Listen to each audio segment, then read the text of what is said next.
Hello, everybody. Good afternoon, and welcome to this UCL Centre for Ethics and Law webinar, where we will be exploring Professor Eilís Ferran and Dr. Pedro Schilling de Carvalho's paper, Reconciling Shareholder Primacy and the Interests of People and Planet.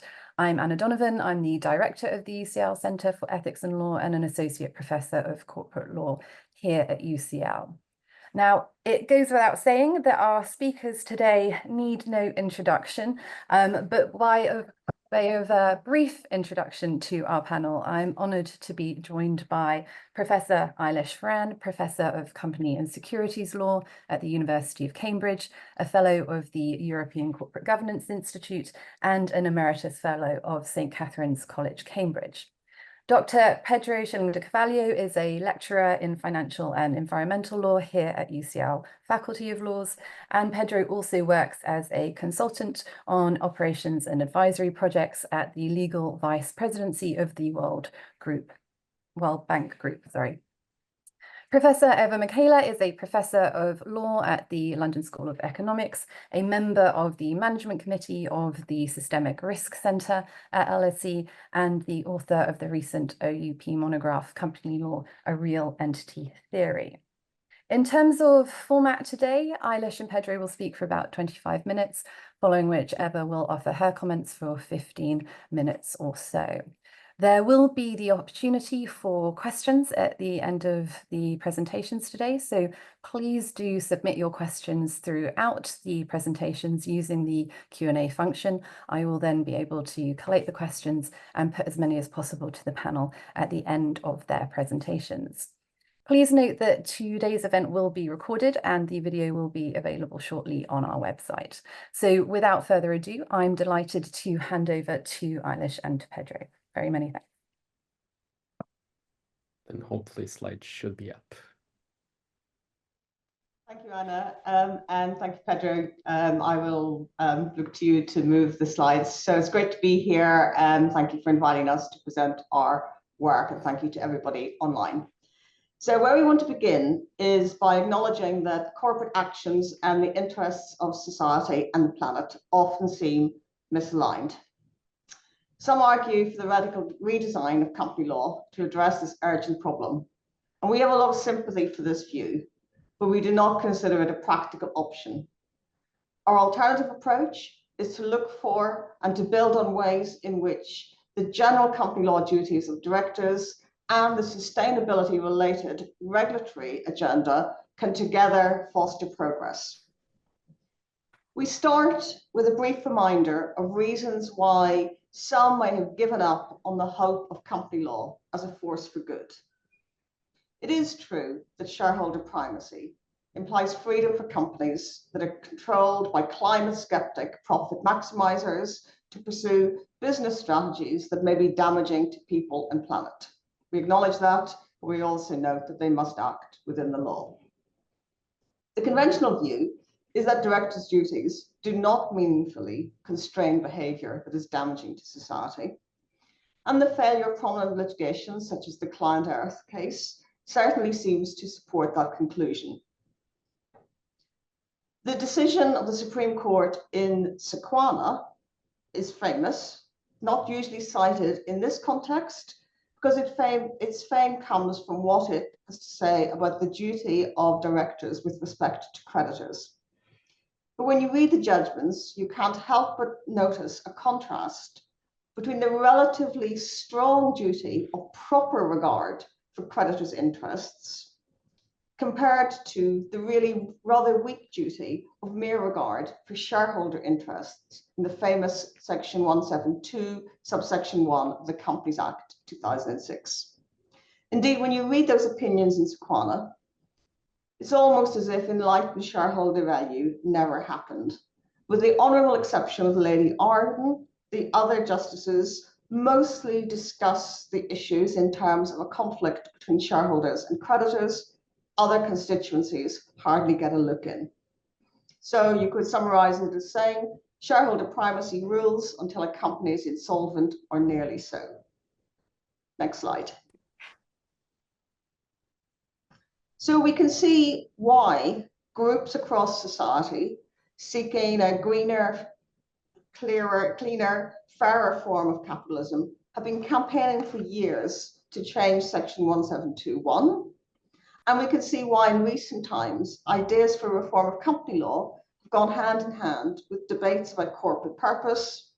But of course, the shareholders versus stakeholder debate goes back many decades. And we don't here or in our paper seek to enter the debate on whether as a matter of principle, radical change to core company law that would displace shareholder primacy in order to oblige companies to address societal concerns more effectively would be preferable.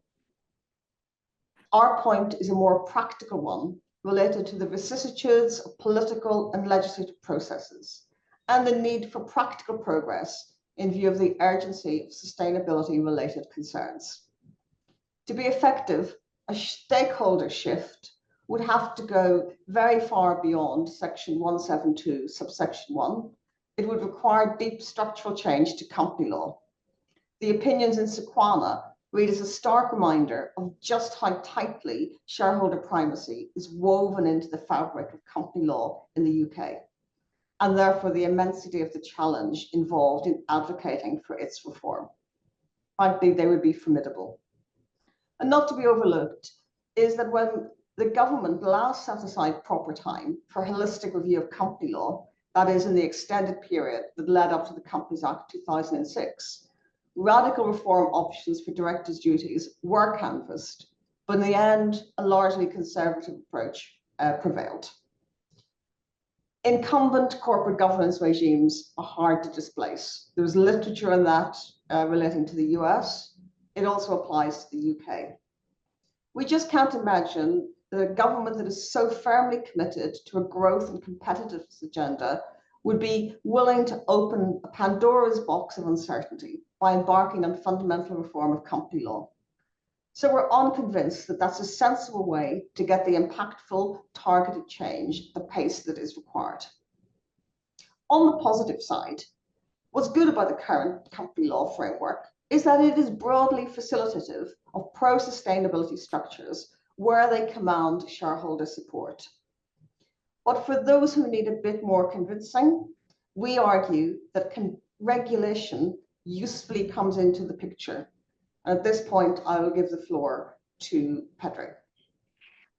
Great. Let me start by thanking Anna, Iris, and the Center for the invitation, and Eva for being a discussant as well.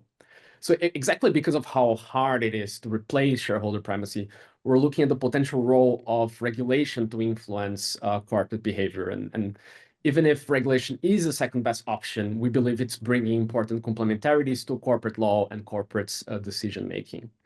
And in our paper, we're basically focusing on two outcomes from regulation, how it helps with internalizing externalities and how it helps at least to bring transparency about responsibility of firms related to those externalities.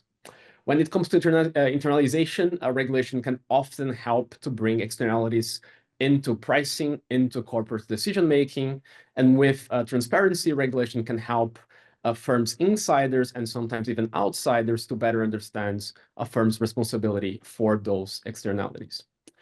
Here, if we think about physical and transition risks related to climate change, they're a very good example. They have been historically absent from balance sheets of companies, from corporate decision-making, and are increasingly making their ways to boards of directors and to discussions across different levels of companies. Importantly as well, regulation also opens the door to both public enforcements and interacts with private enforcements, which we will talk more about later on. So we've already looked in our big picture of our arguments at the difficulty of displacing shareholder primacy and why we think that focusing on regulation can be a good option to reconcile the interests of companies, people, and planets. So it seems it's as good a time as any to highlight what we're not saying as well. So we are acknowledging that in some areas, sometimes no action, no regulation, and no fundamental change might be the right option. We could mention a few examples where private ordering or more industry-led initiatives have achieved decent results. And we're also acknowledging that regulation doesn't solve everything magically. It also has shortcomings. We're going to talk more about the shortcomings related to enforcement, the barriers related to enforcements, but I'll focus now on the idea that the adoption of regulatory requirements, especially in the sustainability space, is often particularly complicated. Here again, climate-related risks are a good example, both because we're trying to bring complicated science into generating legal consequences, but also because we're dealing with very, very significantly different timeframes, which meant that both regulators and the regulated firms often had to face a learning curve in how to do that in the best way. So now I'll give the floor back to Eilís to expand a bit on how that plays out in at the firm level. So some people on the call may be familiar with the excellent work of Braithwaite and Ayres on responsive regulation. John Braithwaite has a slide where he shows a spectrum of attitudes to regulation, which go from, on the one end, criminal to champion, and he has a line in between showing various steps that can be taken to encourage improvement and moving towards the championship end of the spectrum. This is really also what this slide is about, recognizing that by personal inclination, basis of what people know and understand about sustainability and in particular climate issues, they may start at different places, and some may be towards the red arrow end of this diagram or this image. So the question is, how do we get more and more people to move the other way, off the red line and onto the blue and green line? Next slide.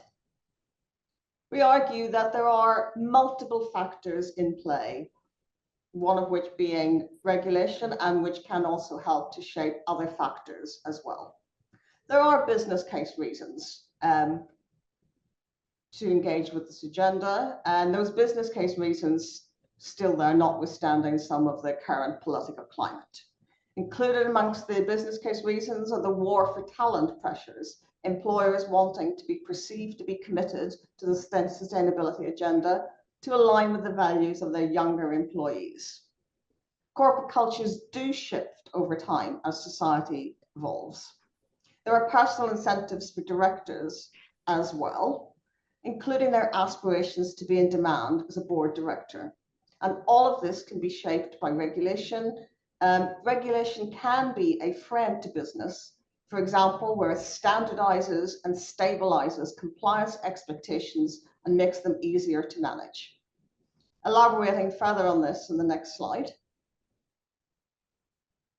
Are people who understand sustainability is in demand for board appointments? Yes, we are. We've looked at some recruitment firms' data on this point. Growing and more detailed regulatory requirements paired with heightened public scrutiny of the impact of corporate actions on people and planet are increasing the demand for board-level sustainability competence. Those keen to make their mark in the boardroom will want to upgrade their sustainability literacy to advance their own careers. With regard to the learning from working with regulation and associated regulatory guidance can reduce the learning curve for boards by reducing blind spots, establishing valuable frameworks for risk-based decision-making, and guidance for measuring and assessing issues of concern. So unless we think all directors are simply going through the motions, the rising awareness that comes from exposure to this material must seep in to how directors discharge their obligations related to corporate risk management. And as Pedro has said, that's particularly relevant when several of the risks that we are now focusing on were not previously captured at all. And as for cultural shifts, changes in law and regulation can contribute to this in ways that may sometimes be underappreciated. We've spoken of Section 1721 already and described it as weak in terms of its formal enforcement capacity. But we do credit it alongside associated disclosure requirements as being part of a cultural shift, what we nowadays regard as good corporate governance, as exemplified by the UK Corporate Governance Code. Pedro, over to you. Great.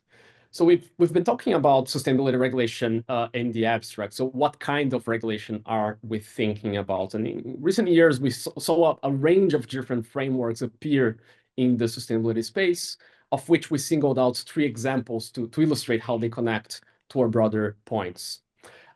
Disclosures seem like the natural starting point, because it's fair to say that most, if not all, countries started with that when it comes to regulation in the corporate law space. And here, looking at the big picture, we can see a trend of changing from voluntary to mandatory disclosure frameworks in the sustainability space, increasingly also focusing on the sectors and firms that matter the most for sustainability and for impact as well. So this was relevant to bring both financial and non-financial information that might be relevant for corporate decision-making, but more broadly as well can be helpful for other stakeholders too. If we look at global trends, again, we tend to be very fixated on UK, US, EU, but we see quite a bit of worldwide adoption in the disclosure space, most of which is aligned with the international baselines in the form of the TCFD and ISSB as well. Transition plans, as a second example, they're documents that are helping firms to think about actions in the short, medium, and long term. And here, especially the UK with its transition plan task force brings a very interesting example. So the transition plan task force, apart from providing general guidelines for firms, managed to create a set of sector-specific guidance and deep dives, which are very helpful in trying to single out what matters the most for particular sectors, such as mining, infrastructure, transportation, financial services, consumer goods, among others as well. So it really has the potential to affect planning and decision-making, not only at the board level, but potentially also across different levels of a company. And similarly to disclosures, we're seeing some countries advancing towards mandatory versions of that, with Japan providing an interesting example. Taxonomies as well, a new kind of regulation that helps a bit to tie together that enabling environment for sustainability, and that we're singling out especially because of their ability to incorporate more technical screening criteria, more of the science behind those regulations that we're discussing, which can then, as a result, evolve as needed and give it some flexibility, connecting the different parts of regulation. Here again, we have sort of an inherent bias of thinking about the EU taxonomy, but we have very interesting examples in Asia. I would single out Singapore's taxonomy as an example of a taxonomy that is simpler than the EU and managed to achieve some things that the EU hasn't yet. And Latin America as well, where there's advanced discussions about a common taxonomy, which is particularly interesting in a region that is potentially very rich in nature-based solutions. So what can we take from looking at the direction of travel of regulation and in the sustainability space, thinking about examples such as these? What we've tried to do in our paper is looking at sustainability regulation and comparing it to other forms of corporate and financial regulation over the years. We think there's potentially some different traits related to sustainability regulation. First of all, we think the speeds at which we have seen developments is more significant than in other areas of corporate law and financial regulation.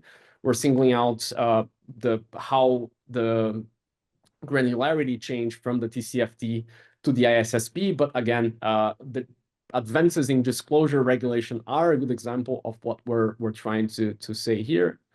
Sustainability regulation has been, broadly speaking, much more proactive compared to the often crisis-driven reactive nature of financial regulation.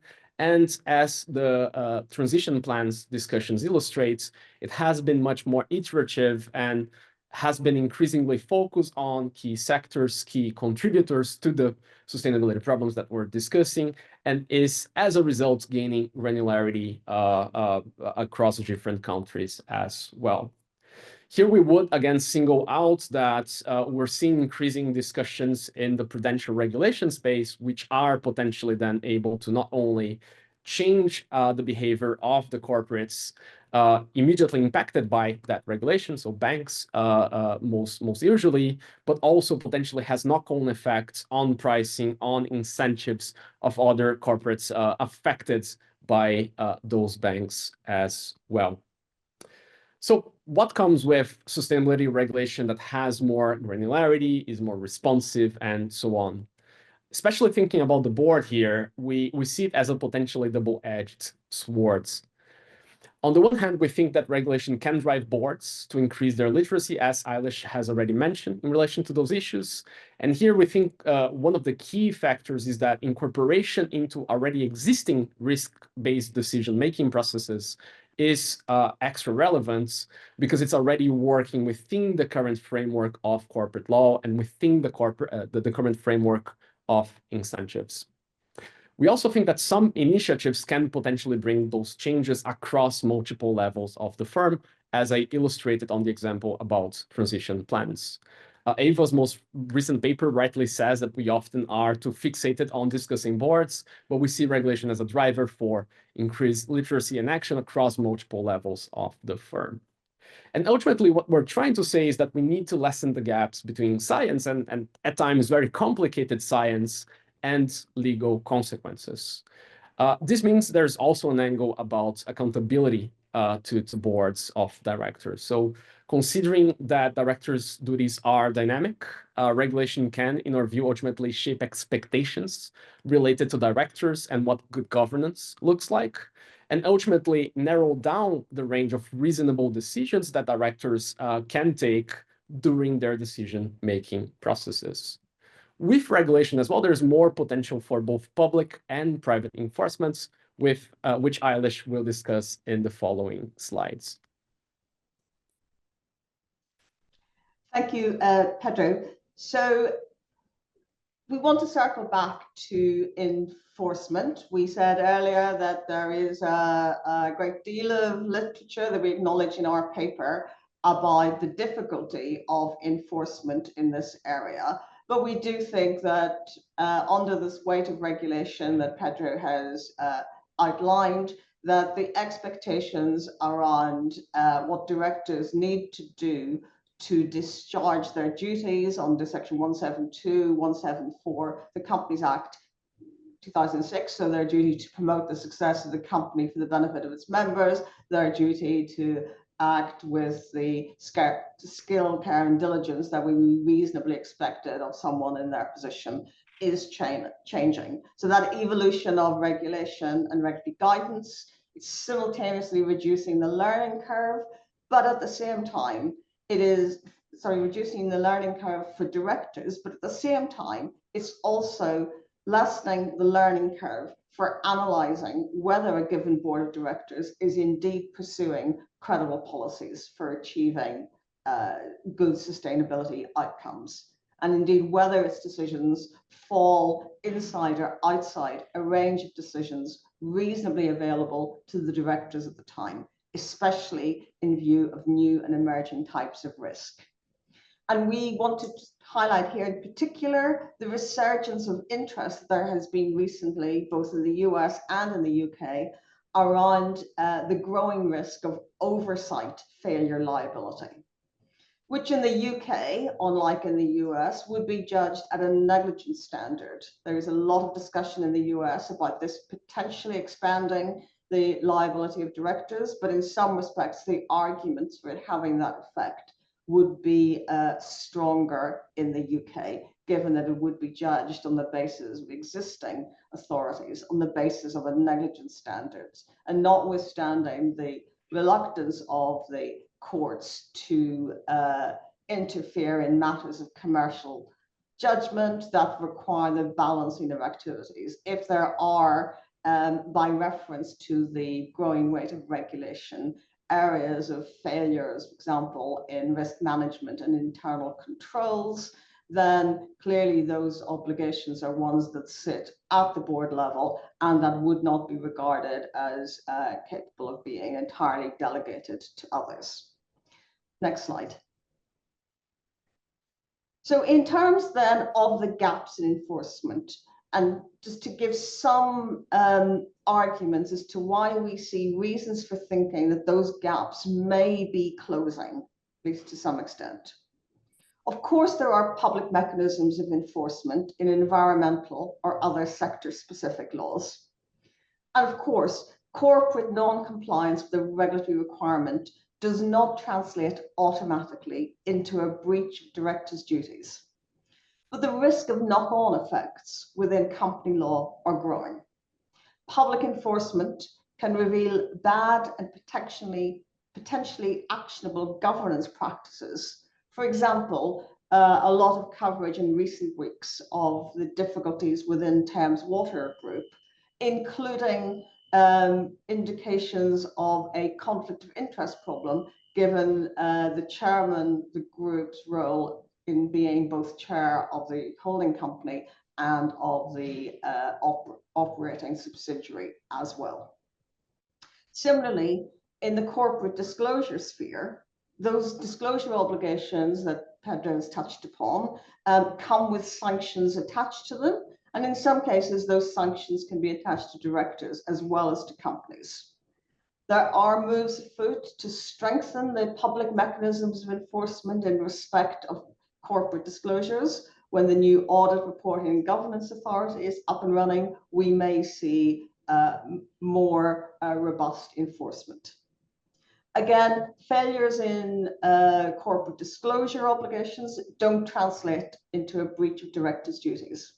But we do see the risk of a stepping stone or a dogleg claim in respect of a company's loss and having to react to a breach of a regulatory obligation, then potentially leading to a claim against directors' duties for breach of against directors for breach of their duties. We saw an example of that in Autonomy and Lynch, which was the case involving the sale of Autonomy to Hewlett Packard, perhaps an extreme case, but it could also be a harbinger of what is to come.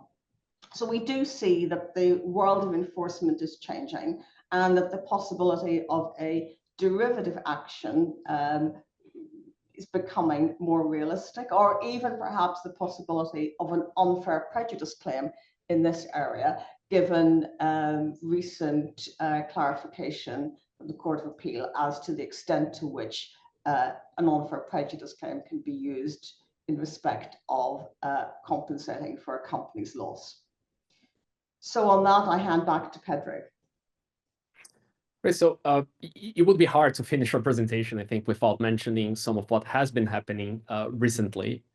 If we think back to what happened at the EU level after Russia's invasion of Ukraine, we saw increased concerns about energy security, shaping some of the delegated acts of the EU taxonomy and lessening the degree of ambition that we saw there. More recently, if we think about the UK, if we think about the EU, we see how the discussion about growth and the discussion about competitiveness has been affecting the sustainability agenda and has been driving some of the thinking around that area. And if we think about the US, very clearly we have, at least at the red states, at least at the federal level now, a very strong backlash to some of the initiatives that were implemented under the previous governments.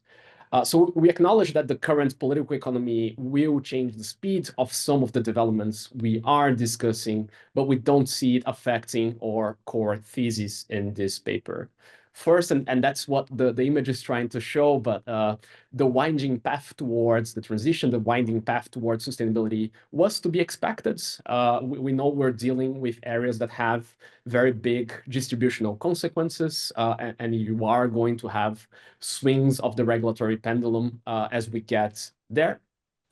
Second, because if nothing else, the recent backlash reinforces our fundamental perception about why a fundamental shift is unlikely at the moment. It was unlikely before, now it's potentially even more so.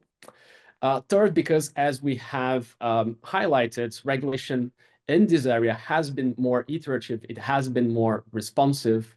So efforts related to simplification, efforts related to adequate proportionality, about reflecting the evolution of science are potentially welcome developments, especially if they do reflect the learning that came from implementation, if they do reflect that renewed focus on what actually matters and not simply deregulation.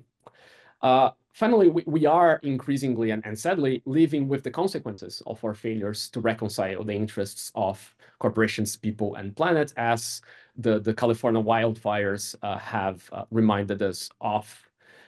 That means for what we are discussing here, that increasingly there are sustainability matters that are financially relevant to firms, even using older, more orthodox standards at that. So with that, thanks once again to the invitation from the center, and very much looking forward to Eva's remarks and the questions from the audience. Thank you both very much for such an engaging presentation. Eva, we will hand over to you and look forward to your comments. Thank you. Thank you very much. I'm delighted to be here. Let me just find my presentation. There it is. Is the screen now shared or not yet? No, I need to press share. Here we go. There we are. Yeah, so that's screen share. Okay, presentation, where it is, slideshow from beginning. Yeah, so thank you very much for the invitation, and many congratulations to Eilís and Pedro to a wonderful paper. And I've given you here the QR code, so those who are online, you can use that code to download the paper. So the thesis of the paper in a nutshell on one slide is that company law gives priority to the interests of shareholders. And too much ink has been spilled on discussing a modification of Companies Act 2006, Section 172. And then their next move is to say we need to widen the scope of the analysis. And the main work of the paper is to say company law and regulation do work hand in hand. And the anchor in company law to make these two areas work together are risk management, internal control systems. And actually Section 172 is the anchor that brings in regulation and affects corporate behavior with a view to integrating the people and the planet. So my comments then is, it's an extremely timely paper. It's timely from a very practical perspective, and that is so much has changed.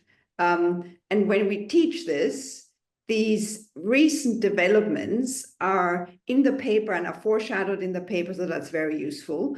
And it's exactly in a world where the sort of the intensity of governments like engaging with climate problems is receding, I think it's really important that the academic discussion gets going.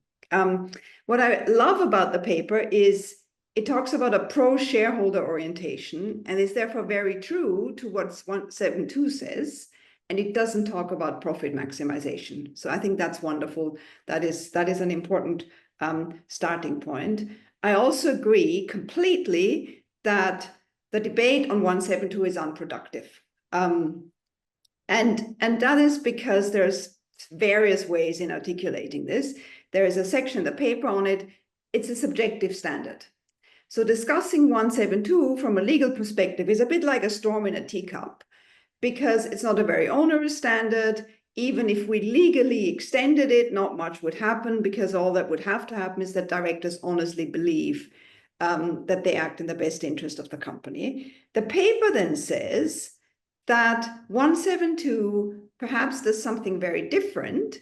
It references a moral campus. So it contains a reminder in the Companies Act that the have regards are things that are morally right to consider. And in that sense, it makes that contribution. I personally have said that it references social norms. So 172 is then an anchor that brings in an understanding that society has, an expectation of what is the right thing to do for a board.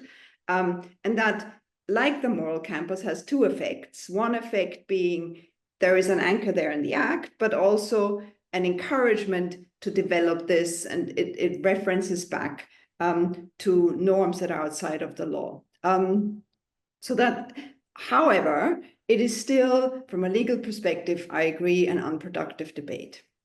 Further comments. I fully agree that combining law with regulation is where this is at. I also agree that internal control systems in Section 172 is a much more viable, a much more fruitful avenue to bring in climate and environmental and social considerations through the avenue of regulation. And the paper expresses this in the terms of the power of complementarity.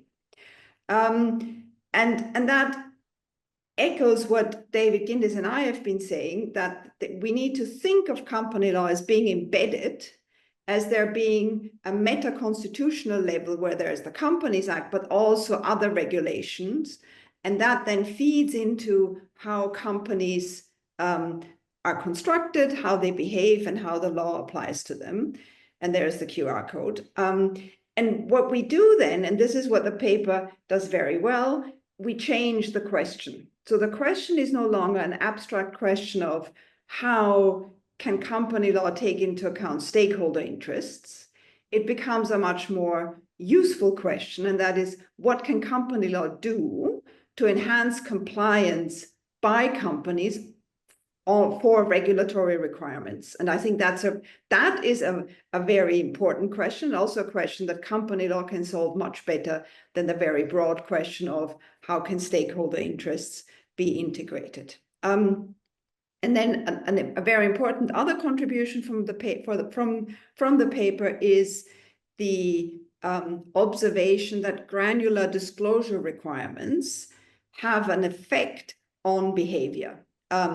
So when companies have to say, what are you doing to transition your business to an environment in which the climate changes, that requires much more thought than saying, disclose what you're doing about, or disclose any climate-related information. So the granularity has an effect.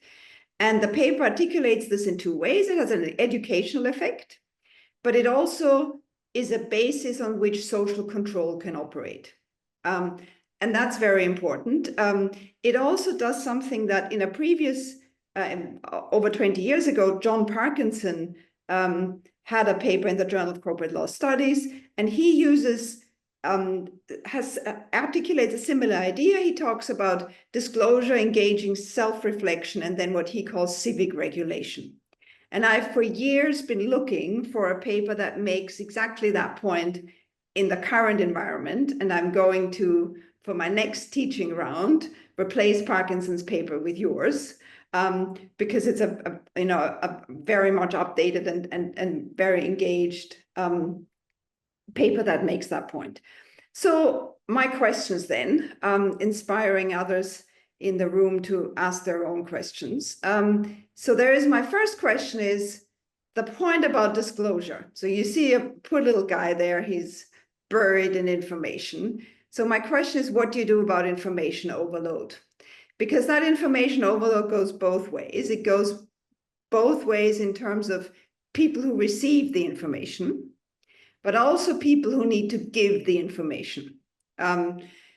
Because if you have to do too much disclosure, how can you self-reflect? If too much information is out there, how can the recipients feed back through social sanctions? So that's one point. The next point is, and some of the last slide responds to that already, but how will this recent move away from ESG that started in the United States, but will spill over into Europe and into the UK, and it will do so because American companies are present here, and so have requirements in their home countries that will, that they will have to follow in countries elsewhere also. So how will that affect the appetite of litigation funders, which is something that you reference as an important way of enforcement, to use FISMA Section 90A for environmental and social purposes? And then the other question is, how will it affect the appetite of governments to regulate? And that's the Omnibus Directive as a recent example. But overall, an outstanding and timely paper. Thank you very much. It's a really wonderful contribution to the debate.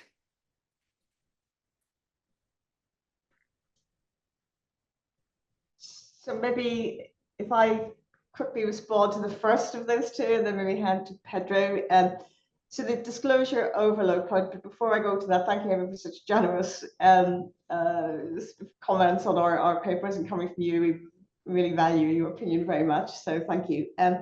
On the disclosure overload point, I think that is an important consideration. And actually, if I link that just to the omnibus package, as I see the omnibus package in a way as something that we should separate out from the backlash against woke, and actually being a very sensible and appropriate step for the EU to take on the basis of learning from experience. So companies have been through the first year of reporting against CSDR, and I think it is showing up some ways in which there is overload in terms of the reporting demands. So being open to learning from that experience and streamlining to be able to focus on the things that really matter strikes me as a very worthwhile step. Just to give one sort of concrete example of that. So some data suggesting that if you look at the application of the taxonomy and its impact on the taxonomy aligned sort of investable universe, that it has shrunk really very, very dramatically. Now, that can't be an outcome that we simply accept in an era where competitiveness and growth are so important. So being open to regulatory learning as well as directors learning, it seems to me, is a positive, not a negative. I'll pass to Pedro. Great. Let me start by once again thanking Eva for the very generous comments, and I'll echo Eilís's words here. I think there's layers to that, and it's a bit speculative at the moment, right? But if we think about back to Trump 1.1, what happened was that the space left by the US in the sustainability space was very quickly grabbed by other players. The EU at that point was the player that potentially grabbed the most of the space left by the US.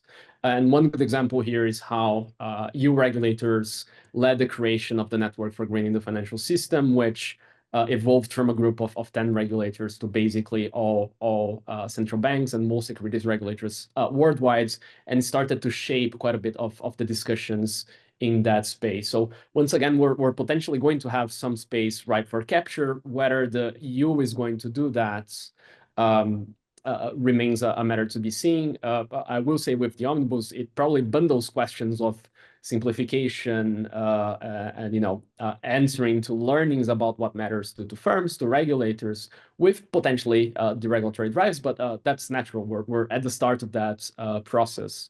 What could happen very well is potentially a renewed chance of a more dynamic alignment between what happens in the sustainability space in the UK and the EU, which could be great, all things considered. I will mention as well that we're seeing some rebranding of something. So there's the backlash against ESG, but if you go to the White House websites, climate still figures there as climate resilience, for instance. So goes back to my comment about what is financially material. It's harder to ignore. So we are still going to have some movement in that space. And maybe one last point. Already drawing from some empirical data about how the market has shifted in recent years. If we think about the US, we do have at least a few papers suggesting that firms that did have good ESG strategies outperformed other companies. We don't have the same data in the EU, but we do have data suggesting that EU regulation helped those companies to generate IP and other related things related to sustainability. So some parts of the transition are hopefully already far, are moving far long enough that it's harder for you to backtrack completely in those areas. Thank you both, and thank you, Eva, for your remarks as well. We do have several questions for the panel, along with very many messages of thanks and congratulations for such an informative session. So if I start, one question has come in saying, do you see or are you aware of the role of speaking up and engagement with employees having a role here? I'm thinking about the role of citizens' assemblies to create new laws and regulations, and whether this could be replicated in companies, a form of self-regulation, and or as a forum for considering corporate advocacy for new regulations based on employee engagement and empowerment. For example, trade unions have in the past had a role like this. I think that's a great question, and I touched on that a little bit in referencing the war for talent. I do think that in some sectors, at least, that employers are really needing to work hard to attract employees, and a lot of talk about the different expectations of millennials as they start to move through the system and the like. And I think that is an important source of pressure that certainly in some sectors, not everywhere, is having an impact on how boards are looking at these issues in senior executive management. If I can add here, I think it also connects a little bit with our point about there's nothing fundamentally preventing public benefit corporations or corporations that might want to implement corporate governance that have non-for-profit purposes today. So I'll reference, there's one interesting paper looking at the US from Donovan, who mentions it might be good not to force everybody to do exactly the same thing, because you're letting firms work, find out what works for them instead. So you're finding innovative solutions in relation to that. Looking a bit more to the EU and UK context, there's one paper by Loans and Huang who are also basically trying to understand how we implemented through current corporate governance company law structures that are more able to reflect the interests of other stakeholders. So we do seem to have other ways that don't rely on the big regulatory or shifts to achieve those purposes. Thank you. So again, another question, thanking you all for your presentation. Professor Ferran mentioned that a possibility for derivative action is becoming more realistic, as seen by Thames Water and Autonomy against Lynch, yet in Client, Earth and Shell, the derivative action failed. What, in your opinion, resulted in the failure of this derivative claim, and with regulation, could it have succeeded?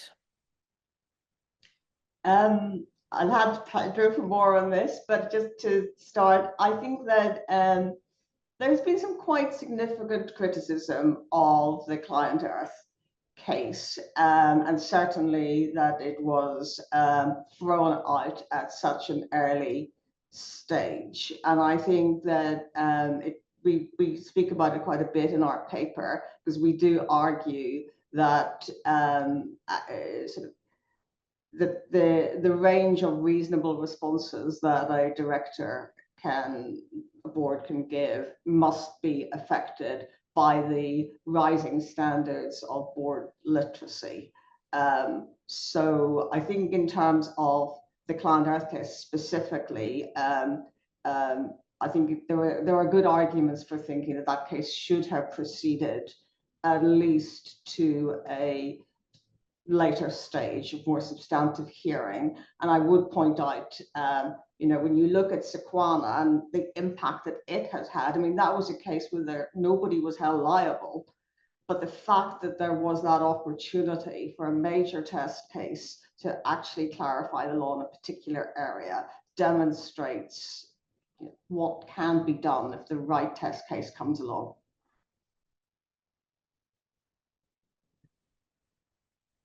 Thank you. We do have a few more questions coming in, so I shall move on just so that we can try and get through them all. Again, thanks for the insightful presentations. The paper is grounded on the UK legal framework and corporate ecosystem with interesting insights on external taxonomies. Considering, nevertheless, that the UK welfare does not reflect the social and economic reality around the world, especially on less and least developed economies, do you believe that the reflections and conclusions of the paper can be imported to these less favoured environments? Maybe I can take that one, having come from a middle-income country. I think, yeah, absolutely. I think a lot of the drivers are similar. I think, it's not just UK judges that might be find a bit daunting to have to look at a climate transition plan and decide whether it is a reasonable plan or not. And what we're saying about using regulation as a way to lessen the gap between science and legal consequences, I think it's fairly applicable to other jurisdictions as well. The good thing about having the global baseline that's just a baseline is that we are able to see good examples of then countries tailoring things to their to their needs and to their specific reality. So I'll once again mention the common taxonomy for Latin America as a good example there, because you do have different ownership structures. You're in an environment where capital markets are not as big. You usually are dealing with private companies with controlling shareholders and so on and so forth. But you do have the investable projects for a good chunk of what we're discussing there on the ground. So some things that are difficult to do, that are difficult to implement in an economy like the UK, are less difficult to implement there, and vice versa. So it's good that we're having regulation play that same role, even if to service slightly different needs. Thank you very much. Do you see disclosure as being powerful enough to overcome path dependency? Good question. I think that one of the factors that gives me confidence is the link between disclosure and behavior. Eva talked about this as well. I mean, we see some strong critics of disclosure requirements making exactly that point, that it's a form of stealth substantive regulation that it affects behavior. I think you can turn the criticism into a positive and say, yes, disclosure does require you to think about things. You may have an open mind and learn from it, but even if you're not so open-minded, you do have to react to it in terms of your substantive behavior. Thank you. We have two more questions, so we'll try and get through both. How do panelists think the proposed AGA audit and governance reform bill should be drafted, specifically thinking about quality of enforcement?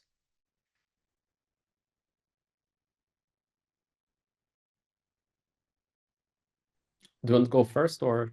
I'll leave it to you on this one, Pedro. Not something we have, I think, discussed at length before, so I'll speak my view on that.